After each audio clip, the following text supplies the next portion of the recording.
Anybody who's out there who is listening, I pray and ask God, please, please, please take a minute to listen to this video.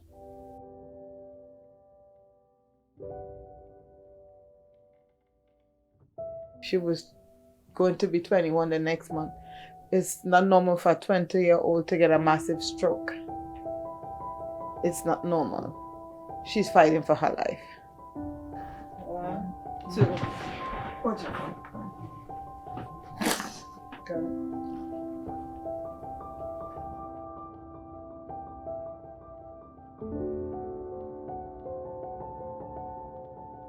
Danielle was very sociable. Like, everyone loved her. They're always popular. She wasn't the loud, crazy one, but she just, I guess her genuineness made her have a whole bunch of friends. This house was always packed.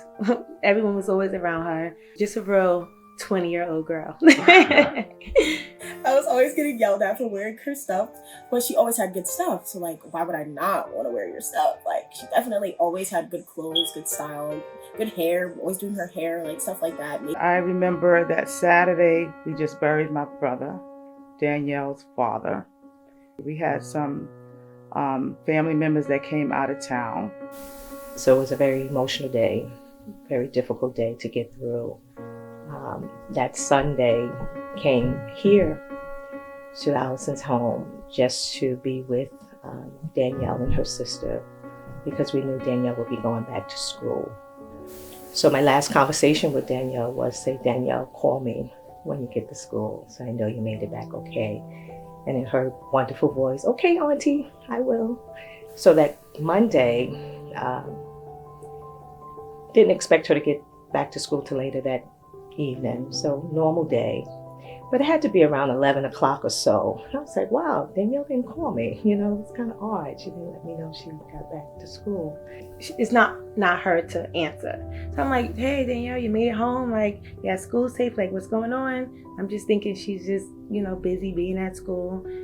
So I text her, sent her a message, hey, Danielle, this Auntie, please give me a call when you reach school. And in the middle of the night, around after 12, I got a phone call I know mom should have to get. A doctor from Poughkeepsie informing me that Danielle Brown is in the emergency room. And I asked what happened to her. And all he could tell me is, it doesn't look good, come now. I felt like my heart stopped right there. And that 3.5, 4 hours going up to Poughkeepsie that morning, my heart was not there. And walking into the emergency room and seeing my child that I just left in the bed less than 24 hours, fighting for her life, with a machine breathing for her. My life changed forever that day.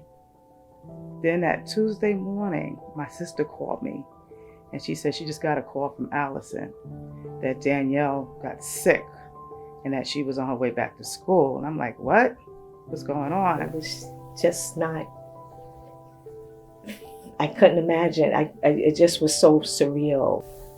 I think just a sense of almost terror kind of hits you because you just don't know what this is. And so the fact that this is what had happened was like so mind-blowing. It was just like, how does this happen? Where do we go from here? What do we do now? It was just like so many questions with no answers, and it felt like a lot of people were asking my mom questions like, what happened? And it was like, we don't know. And when they told me, I couldn't wrap my mind around it. This was just life-shattering. I remember going to work that day, still being, talking to my sister, saying what we have to do.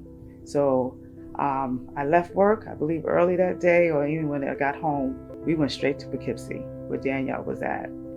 And did not really know how severe her condition was at the time. We just know that she took sick.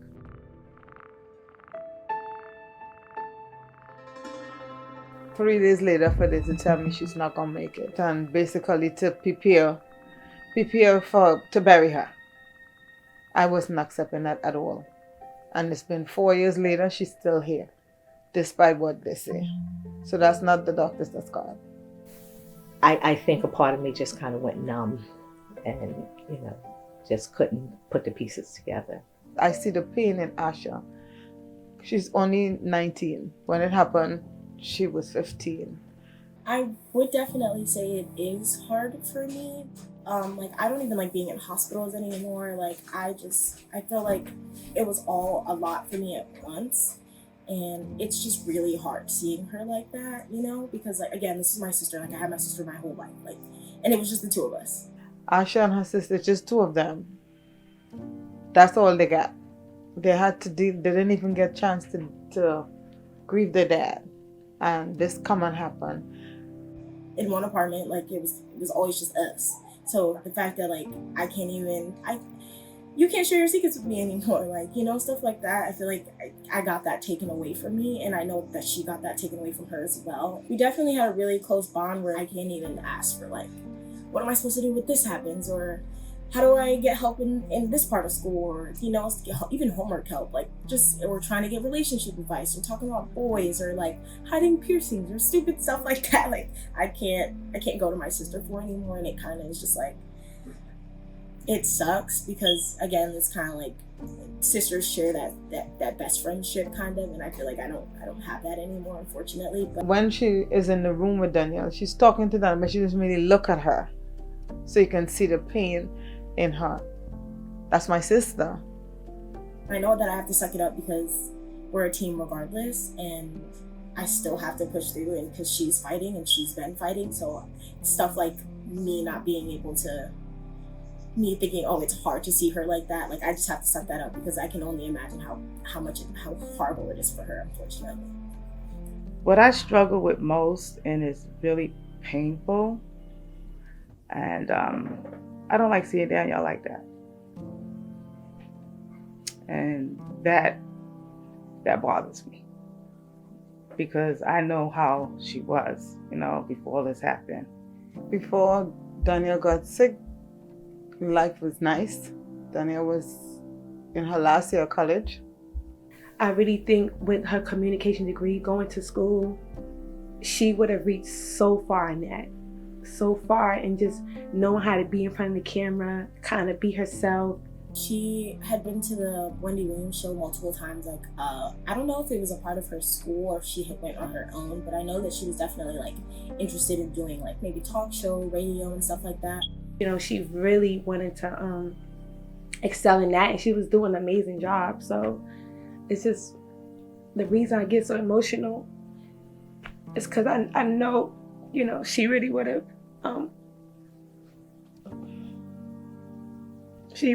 done well in her in that topic of her life. I just know she just wanted to finish out school. She was really happy to be going away to school.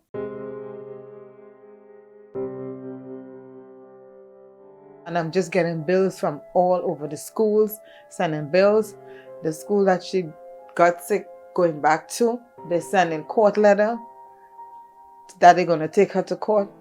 I had to pay to get her stuff out of the school. Nobody ever showed up. I'm just getting bills from the school, Medical bills coming left, right, and center that they're just stacking up. Something I don't even want to open because I know what it is. In 1 year, we must have spent half a year in the hospital. 1 month, then she come and go again, 1 month. So all those bills are stacking up. I applied for different services, and I didn't know the services were so horrible as far as the city helping you. It's horrible. Until you get a real disaster, then you know what type of insurance you got. We all boast that we have a job and we work for the city, but it's crap until you get to that condition. I applied to Social Security trying to get help, saying, okay, her dad worked 30-something years of his life, he died at 51. Could you guys help? Which I did, reach out to them, and I got a check for $23 and a note saying, every month I'll get $23. What would I do with $23? Sometimes the insurance don't cover some of the stuff that Danielle needs, and I have to get it. So I would half pay the rent to make sure she has what she has. We would like to also see Danielle get the therapy that she needs. I know that if she got the adequate help, she could probably talk and walk again. But again, we're sitting in this small, tiny apartment. There's only but so much you can do. We try our best to move her from the bedroom to the living room, but again, the nurses are not bodybuilders. They can't just kind of take her downstairs. So when we try to take her outside, it's kind of like it takes a village to do stuff like that. She's a young woman. She's accustomed to being out. When Danielle is outside, you see the difference in her. So besides the therapy, physical and occupational therapy, we need to get her in a place where she can go outside and get the life that she's supposed to. I strongly believe that will help her get back on her feet. We really want to give her the best quality of life that she can have. And with that is getting her outside. Our living conditions is not nice, not for a patient like Danielle. If she's in housing, that would just make it more accommodating for us to move her so that she could be a part of family events. That would just be an extreme blessing. She needs a place where she can come out because we're trapped in this house. We're on the second floor. It's hard to bring her out. We had a fire in here, and thank God for the neighbors to get her out safely. The step is not even safe. One time she going down the steps, the ambulance fell with her. The ambulance driver broke his leg, taking her down the stairs. They all fell, and Danielle fell on top of the ambulance driver, and he broke his leg going down those steps. It's narrow. They're shaking. It's not safe. It is not safe for her. We need to move. We're trapped. We've been asking. They have buildings, but the rent they want to charge is double. And it's already hard as it is. They know what's going on. Danielle needs therapy really, really bad. Really, really bad. We try to do the best we can, but we're not professionals. I believe if someone there with her day to day, really just helping her to get better, I believe she will, because it's a fight. It's a fighter in there. You can see she's still here, and it's been 4 years now. So I believe she had the help, and to continue her growth, she will get better. And I think that would, of course, for everyone, change everything. Just change everything, just to see a change. I think that's all we're really praying for. We know that it's in her. We just want to change. So I believe if someone there working with her to create that change, it will create a change. Danielle have been sick for too long with lack of help. We try to reach out to the community, the hospitals, the church that we've been to. The school that she went to was a Catholic school. I try to reach out. Some of her friends I try to reach out. A lot of the friends that she had, they were from elementary school, and they kind of just grew from elementary to middle and high school as well, because they all went to the same school. And it kind of just felt like they were always around, but once the accident happened, they were all gone. Like they all just kind of disappeared and went about their lives and did their own thing. When she was still in the hospital, people were showing up, like maybe here and there, but a lot of her friends would just show up on birthdays and kind of just, oh, here, let me post this on Facebook and say I was here. It's kind of sad, unfortunately, like the fact that the same friends that sat in my house and slept over are the same people who can't even make a FaceTime call and just ask my mom how my sister's doing, or ask her yourself, And that's a sad commentary that, we just have not received the assistance or help from outside sources. I believe people seeing this, and I guess maybe what they're going through, it would just put it on a greater scale, just to give help, because I know you always hear in America how horrible, medication, all that stuff is. It's horrible. So I just think that if it was out there and just to get the support from other people, you don't realize how just day to day, just a text for people, what can do, how it can uplift you. This kid is fighting. She is fighting. If you want to call a hero, that's a hero. That's what you call a real, true life hero. She's fighting. Every day she's fighting. She's still here. Just keep talking to her. She's still here. She's still here. And so, sometimes she really responds to you. She speaks through her eyes, and she lets you know that she hears you.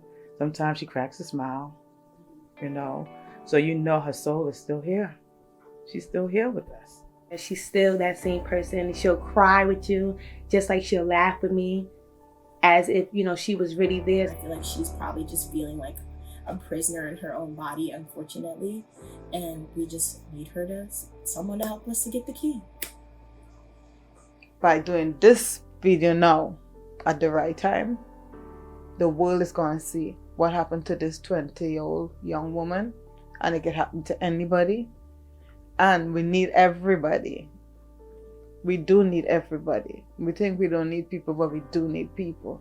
And this time, I do need people to see what's happening to my child and what can you do to help me get her back on her feet. Because I know this is not what God planned for her. That's why she's still here. You guys didn't come here by mistake at all. This was not a mistake by you guys coming here at all. You guys were God sent. I know something good is going to come out of this. When Barbara heard about the bill that they keep harassing me, she dealt with it. She's been making calls. That one less call for me, she got rid of that bill. So I know you guys were placed here for a reason. You guys were God sent. I found this wonderful woman from Edify Care, left Long Island and come here one night. And just by talking to her, she felt what I felt, and she's been answering my calls, which a lot of people don't. No matter what time I call her. And she promised me she's going to help as best as she can, and she's been doing wonders. Just by bringing the guys to come do this video, I appreciate it 100%. And I hope you guys really support her organization, Edify Care, because she's really, really good.